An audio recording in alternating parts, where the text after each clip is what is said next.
নমস্কার, সবাই কেমন আছেন? রিতার লাইফস্টাইলে সবাইকে স্বাগত জানাই আবার একটা নতুন ভিডিওতে।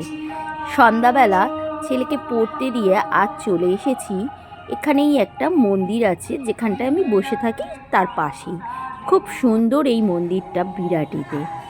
মন্দিরের ভেতরটা আমি আগেও এসেছি, তখন তো ভিডিও করতাম না, তাই আপনাদের সাথে শেয়ার করিনি। আজকে আবার এই ভিডিও যবে থেকে শুরু করেছি, তারপরে আজ আসলাম, তাই ভাবলাম একটু ভিডিও করে নিই, আমার বন্ধুদের সাথে শেয়ার করব। মন্দিরের ভেতরটা খুব সুন্দর। এই দেখুন, মা দুর্গাকে কি সুন্দর দেখাচ্ছে। মা দুর্গার মূর্তিটা পুরোটাই পেতলের, খুব সুন্দর দেখাচ্ছে। আর খুব সুন্দর করে শাড়ি পরানো, আর এখন তো শীতকাল, তাই চাদরও পরানো আছে।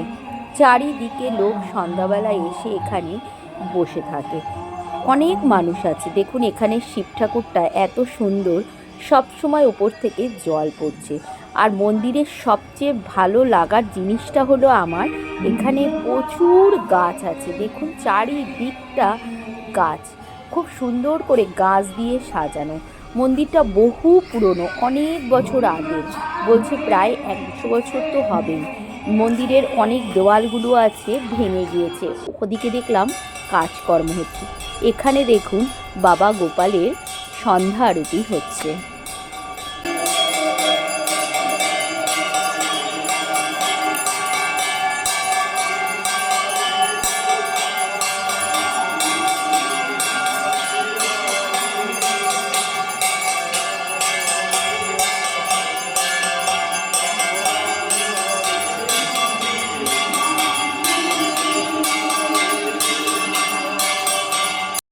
চার পাঁচটা মন্দির মিলে একটা জায়গার মধ্যে করা আছে।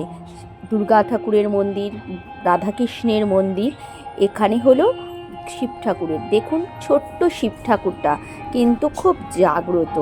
আর পাশেই রয়েছে অনেক বড় একটা শিব ঠাকুর।